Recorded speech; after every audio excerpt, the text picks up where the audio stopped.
Assalamualaikum warahmatullahi wabarakatuh. Perkenalkan, nama saya Andi Dewi Kusumawati, SPD MPD, Kepala SMA Negeri 11 Bombana. Sebagai sekolah penggerak di angkatan kedua, saya sebagai kepala sekolah dituntut untuk menjadi motor penggerak dalam hal transformasi pendidikan yang ada di sekolah kami. Olehnya itu, saya akan terus melakukan langkah-langkah nyata, aksi nyata untuk memaksimalkan implementasi kurikulum merdeka di satuan pendidikan kami. Karena sekolah penggerak dituntut harus selangkah lebih cepat dibanding sekolah lain. Pada video kali ini, saya akan memaparkan praktik baik saya yang berjudul Peranan Kepala Sekolah sebagai Pemimpin Pembelajaran dalam mengimplementasikan kurikulum merdeka. Salam merdeka belajar.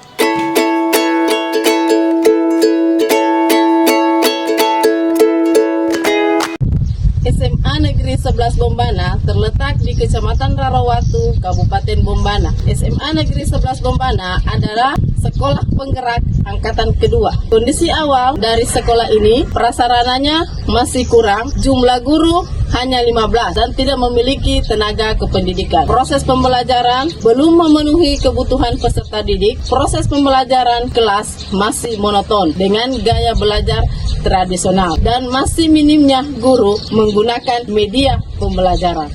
Kondisi sekarang SMA Negeri 11 Bombana merupakan sekolah penggerak angkatan kedua juga sebagai pelaksana implementasi kurikulum merdeka dengan visi menghasilkan lulusan yang cerdas dan berkarakter profil pelajar Pancasila. Jumlah guru sebanyak 16 orang dan 2 orang tenaga kependidikan, 1 orang satpam dan 1 orang tenaga pustakawan. Kondisi sarana dan prasarana sekolah tahun 2021 kami mendapat bantuan Chromebook sebanyak 15 unit dari Direktorat Sapras Kemendikbudristek. Bantuan Chromebook ini sangat bermanfaat bagi guru dan siswa, terutama dalam pelaksanaan asesmen nasional dan pembelajaran berbasis TIK kami. Dalam mengimplementasikan kurikulum merdeka, tantangan yang kami hadapi di satuan pendidikan kami antara lain: 1.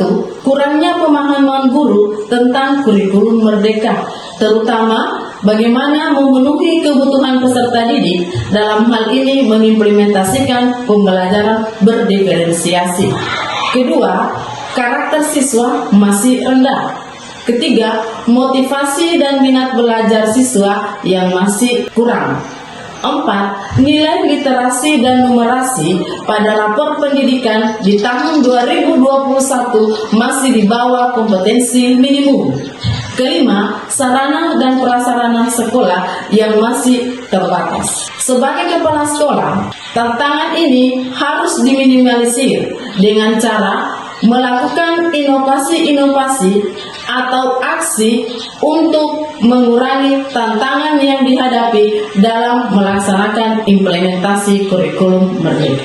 Aksi yang kami lakukan dalam hal praktik baik. Yang pertama, peningkatan kompetensi guru. Ada beberapa kegiatan, yaitu IHT implementasi kurikulum merdeka, yang bertujuan untuk menyeragamkan pemahaman peserta didik terkait implementasi kurikulum merdeka dan pembelajaran paradigma baru dengan memperhatikan kebutuhan peserta didik. Yang kedua, workshop TIK dalam pembelajaran, penggunaan Chromebook dan memaksimalkan penggunaan TIK dalam pembelajaran. Kegiatan selanjutnya adalah IHT asesmen diagnostik atau asesmen awal pembelajaran. Kegiatan ini dilakukan untuk mengakomodir kebutuhan peserta didik dalam hal gaya belajar, minat belajar, profil belajar sebagai langkah awal dalam perencanaan pembelajaran berdiferensiasi. Kegiatan selanjutnya yaitu penguatan penyusunan modul ajar dan modul project. Aksi kedua yaitu pelaksanaan supervisi pembelajaran. Supervisi pembelajaran dilakukan dengan 4 tahap. Yang pertama,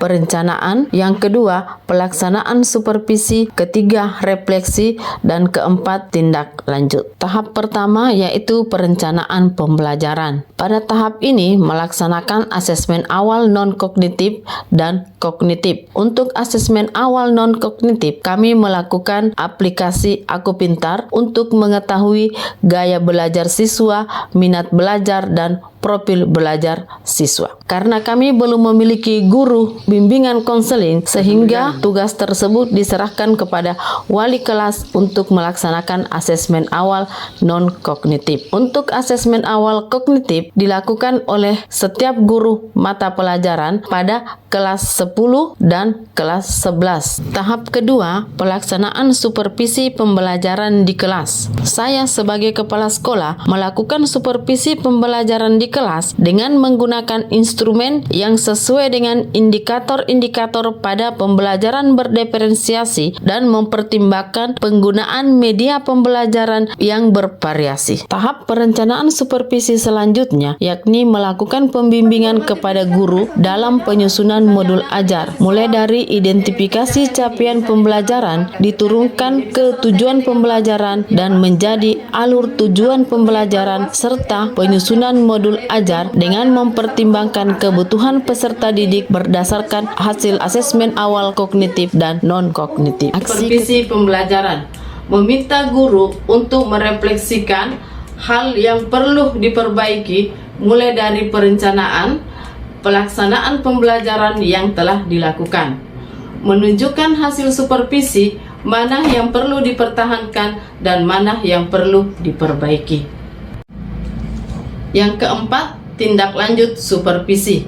Hasil supervisi ditindaklanjuti agar memberikan dampak yang nyata untuk meningkatkan kompetensi guru. Tindak lanjut berupa pemberian penguatan dan penghargaan bagi guru yang telah memenuhi standar.